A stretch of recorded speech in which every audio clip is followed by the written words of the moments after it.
A Course in Miracles, Lesson 45. You can find it in your workbook for students on page 71 and 72.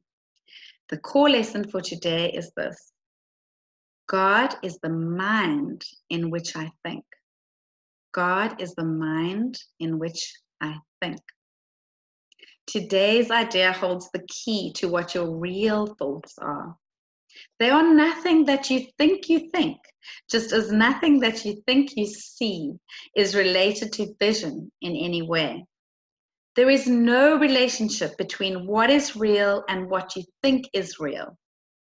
Nothing that you think are your real thoughts resemble your real thoughts in any respect.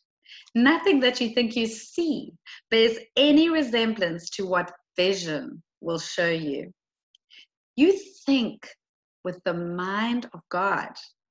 Therefore, you share your thoughts with Him as He shares His with you. They are the same thoughts because they are thought by the same mind. To share is to make alike or to make one. Nor do the thoughts you think with the mind of God leave your mind, because thoughts do not leave their source. Therefore, your thoughts are in the mind of God as you are. They are in your mind as well, where He is. As you are a part of His mind, so are your thoughts part of His mind. Where then are your real thoughts? Today, we will attempt to reach them. We will have to look for them in your mind because that is where they are. They must still be there because they cannot have left their source. What is thought by the mind of God is eternal, being part of creation.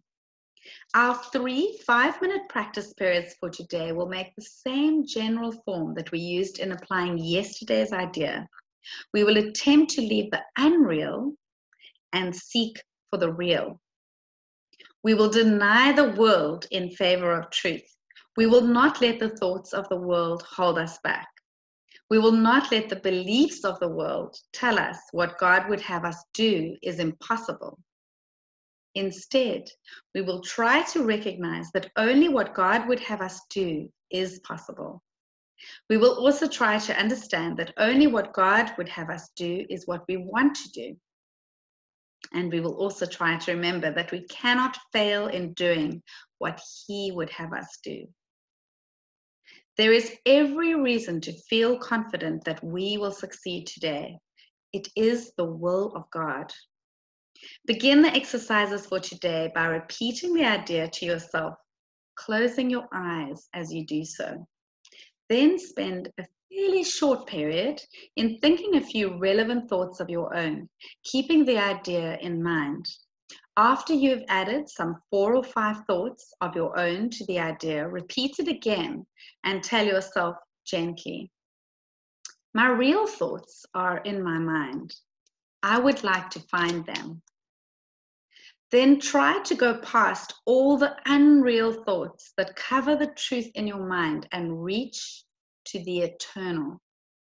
Under all the senseless thoughts and mad ideas with which you have cluttered up your mind are the thoughts that you thought with God in the beginning. They are there in your mind now, completely unchanged. They will always be in your mind, exactly as they always were. Everything you have thought since then will change, but the foundation on which it rests is wholly changeless. It is this foundation toward which the exercises for today are directed. Here is your mind joined with the mind of God. Here are your thoughts, one with His. For this kind of practice, only one thing is necessary.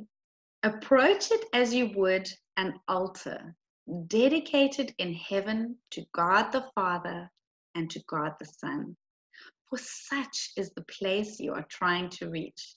You will probably be unable as yet to realize how high you are trying to go. Yet even with the little understanding you have already gained, you should be able to remind yourself that this is no idle game, but an exercise in holiness. and an attempt to reach the kingdom of heaven.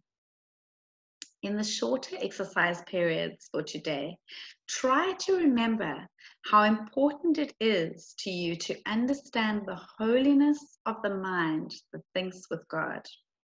Take a minute or two as you repeat the idea throughout the day to appreciate your mind's holiness.